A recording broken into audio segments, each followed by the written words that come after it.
First of all, let's talk about LA, right? Because I've only been here a few days this time. But the thing that impressed me last time, and has struck me again more so this time, is kind of the family of musicians that work around the city. Yeah, they only let us out at night, actually. That was part of it. Yeah, there's something about the last few years, I used to live in Cambridge, Massachusetts for about 7 years. I actually grew up out here until I was about 15.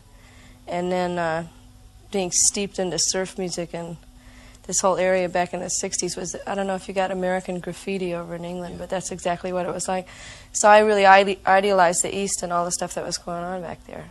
And vowed that I'd never live here again, and somehow the East just got a little cold on more ways than one for me. And I moved out here, and then Maria and everybody I can think of, half of Woodstock that used to live in the town of Woodstock, a lot of musicians moved out here, and just suddenly it's become like a real community. So when did you first start recording? I did my first album in Minnesota, of all places, with, I don't know if any blues freaks over there would know Kerner, Ray, and Glover, Spider John Kerner, yeah, Snaker Dave Ray, and Tony Little Son Glover. They were one of my early influences when I was growing up. I'm 25 now, so I was about 14, 15 when those first folk blues albums came out of Greenwich Village in the East Coast. And Dave Ray later went on to start his own record company out of Minnesota, which is where all those guys are from, and Bob Dylan and Leo Kottke, people like that. And I had the kind of freedom with my deal with Warner Brothers where they said I could just go do it anywhere. So we did it on 4 tracks in a garage with Junior Wells, came up from Chicago, and A.C. Reed, Jimmy Reed's brother. And so we just called up all my friends, and we all stayed in this summer camp and did the first one around 1971, and I've done one every year since then. So every summer it's like a term paper.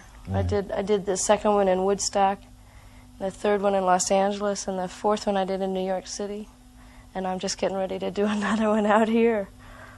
Do you still have that kind of freedom with Warner Brothers? Yeah, they let me pretty much do what I want to do. There comes a time, especially now that so many women are friends of mine, and just people are crossing into blues a lot more than when I first started out, so that the freedom is being curtailed just by the fact that there's so many women competing against each other for the same type of tunes, Now that we're all doing well, that's really the only limitation, but aside from actual freedom in the studio.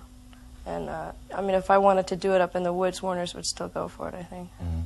Do you do very much writing yourself? I wrote some stuff on the first 2 albums. I haven't since then, mostly because I've been on the road so much. And I write on the piano, and it's hard to get them in holiday hands. Yeah.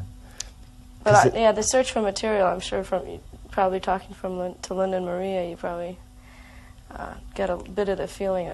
Lots of people, after the 4th or 5th album, it gets tougher and tougher. So that's what I have to spend most of my time, just listening to tapes. And I probably could write some, but when I got an idea, somebody like Randy Newman will come up with a song and blow it and already say what I wanted to say. Because there's a lovely, again, sort of easy feeling about your albums, Bonnie, I think. Loose. Loose, yeah. Yes. I mean, actually, one of my favourite tracks of all the things that I've heard over the last few years is Too Long at the Fair, which I think is such a beautiful song.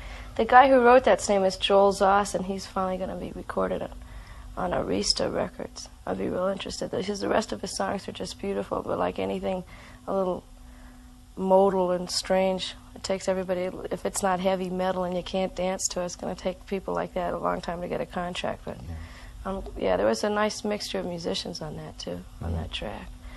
I'll probably be doing this next record. I'm pretty loose, like I used to do the first 3. The 4th one got away a little bit. There's something about New York. Do you enjoy being on the road? I love it. I love it. As a matter of fact, I almost liked it too much. It just, for a while, I was going on the road about 11 months out of the year. If you don't watch it, the only thing left of your apartment when you get back is just another suitcase overturned, unput away from the last time you were at home. And you find yourself going on the road more and more because you've neglected to spend time making some roots in one town. And so I'm trying to work a lot less now and just coordinate it with albums coming out and then do a tour in a more concentrated period of time. It also goes along with when you get more well-known, you can't play little clubs as much because the people can't get in. you know, it sells out 2 weeks in advance, and it's not really fair. Do you try and keep the same sort of nucleus of people with you on tour? I've had my bass player Freebo since the first album, and didn't pick up a drummer and a guitar player until after Taking My Time, my third album. And now I've got a real fine band that I've been with since last summer. And how many people? There's a drummer from Woodstock, Dennis Whitted, and a guitar player, Will McFarland from Boston, and Jay Winding, who's Kai Winding, the trombone player's son, who was playing for both Jackson Browne and I last fall when we did a 50-city tour in a bus. It's one way to get around America these days. So that's pretty much what it is. It's 4 guys plus me, and I play guitar too. So it's real nice, you know. I like it's much different than when I first started with just Freebo and I, just on a little chair with an acoustic guitar. I mean, I can stand up and dance around. Yeah. So when do you actually start the new album, Bonnie? Oh, in a week. In a week? I'm looking for tunes right now, yeah. Are you recording it here? Yeah.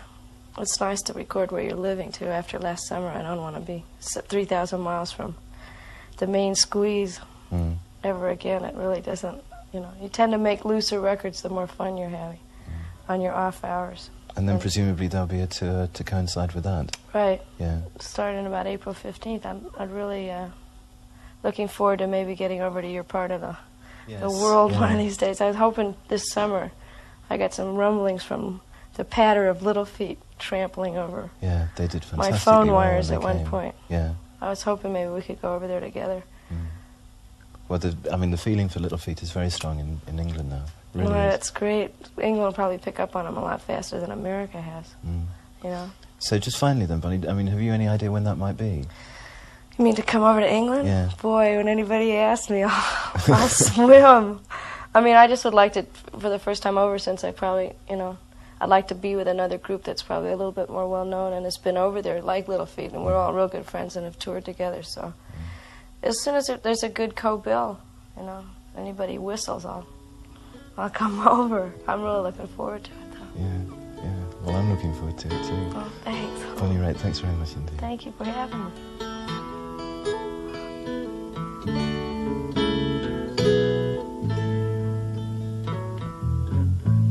I've had bad dreams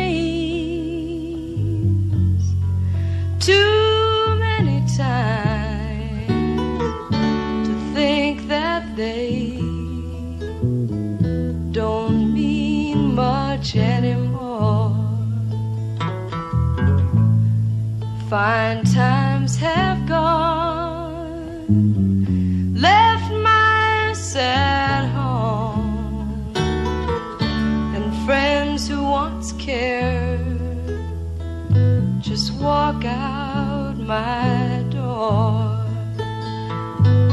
Love has no pride. When I call out your name, love has no pride. When there's no one left to blame, but I'd give anything to see you again.